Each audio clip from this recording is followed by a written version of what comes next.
there's a quote that you said in one of the videos about Lifeonaire that I was watching. It says, while many people have achieved great wealth, few with great wealth have achieved a great life. Yes. And this wasn't really obvious to me, because I always look around at,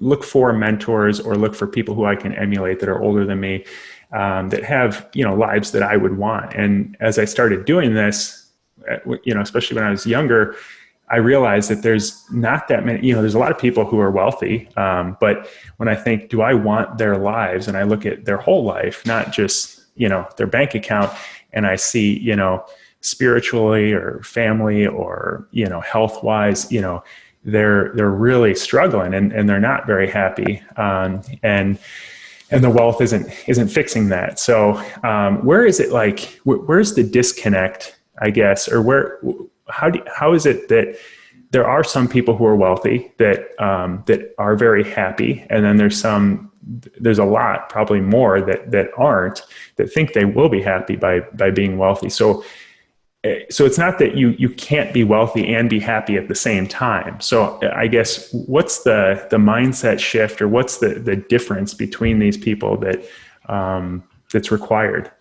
That's a great question. And it really all boils down to what somebody's vision is. Okay. What's the vision for their life? And, I can sit in front of a room of 100 people.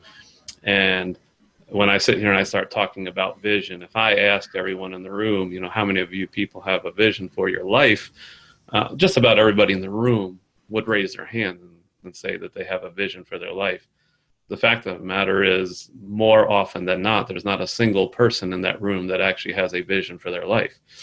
And if they were to share their vision with me, it's what they want their balance sheet to look like. It's how much money they want to have in their accounts, how much money they want in their 401k, or how much passive income they want.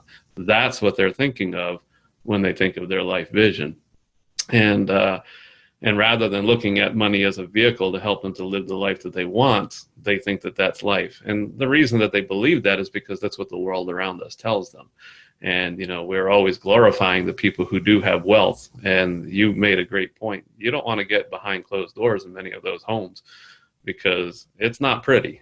And they have enough money to make things look pretty on the outside, but when you do get behind closed doors, it's a different story. And, I've been coaching people now for many years, and I can attest to that. Not that long ago, just a few weeks back, I was sitting down with a real estate investor here in Knoxville, Tennessee, which is where I live now. And his first investor I sat down with, and he was telling me about how he wanted to be like these other guys and who the big guys in town were. And he started throwing out some names of people who I know. I've coached.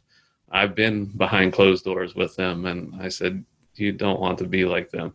And I said, I know what they say when they're standing on a platform, and I know what things are like at their home, and you don't want what they have. But coming back, the reality of the situation is what people are missing is a vision. And we come out of high school, kids are coming out of high school and they're being forced to make these big decisions. And typically the decision that they're being forced to make is, let's go get a job so you can start making money, or go to college so you can get a better job and make more money. And, everything is predicated on money. And it's the American dream. And then and everyone should have the American dream. We should all have, the house and the picket fence and 2 SUVs and 2 weeks of vacation and a 401k and 2 kids. And, it's the culture around us is telling us what success is. And the faster you can get there, the better off you are. And so we do that without even thinking or encouraging our kids and saying, what is it that you want? When I sat down with the estate planner, the accountant, the business owners, nobody said, Steve, what do you want? What do you want out of life? They just immediately determined for me that life was all about making as much money as I could, putting a plan in place, and I executed it. But no one said, what do you want to do with it when you get it? How do you want to spend your time? Do you want to be available for your kids' baseball games? Do you want to be available for your wife? And be home at a certain time for dinner every day with your family and things like that. And so, those are the things that are left out. And so what I have really started to do in transition was I help people to develop a vision. There's many, many awesome things out there that will teach people how to live successfully. Tons of it. And the reality of it is there is so much of it. But what I challenge people with is I ask them to just come up with a picture in their mind of what it means to live a day in prosperity. Well, what does a prosperous life look like? And, for me, it's having the freedom to do what I want, when I want, being available for my family, not having to worry about money, not having to go to work, but working because I like to work. And, so as I sit here and I think about that, I challenge people to come up with a vision in your own mind of what prosperity really means to you. And then to think of all of the people in your own life, all the people who you know personally, who are living and experiencing that life that you just thought of. And very few people can think of anyone who is living and experiencing a life that they just pictured in their mind. Yeah. And with all of the success information that's out there, that should not be the case. The problem is there's something missing. And they're all just teaching the vehicle on how to get you to a place where you have more money to maybe live that life. But if you never know what that life is, you'll never get there. And so you brought up earlier that there are some people who they have a lot of money, but they don't have a life. And then there are some who do have a great life.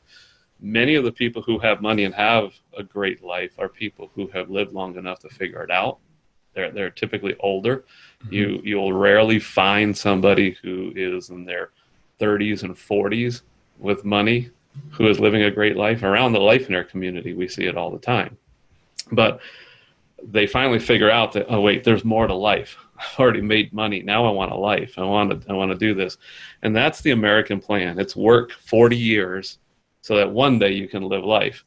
And I don't have that kind of patience. I don't want to wait till I'm too old to do anything to actually start living life. I want to do it younger. So it really starts with the vision. And we help people to develop a life vision. The earlier we can get people in life, the better.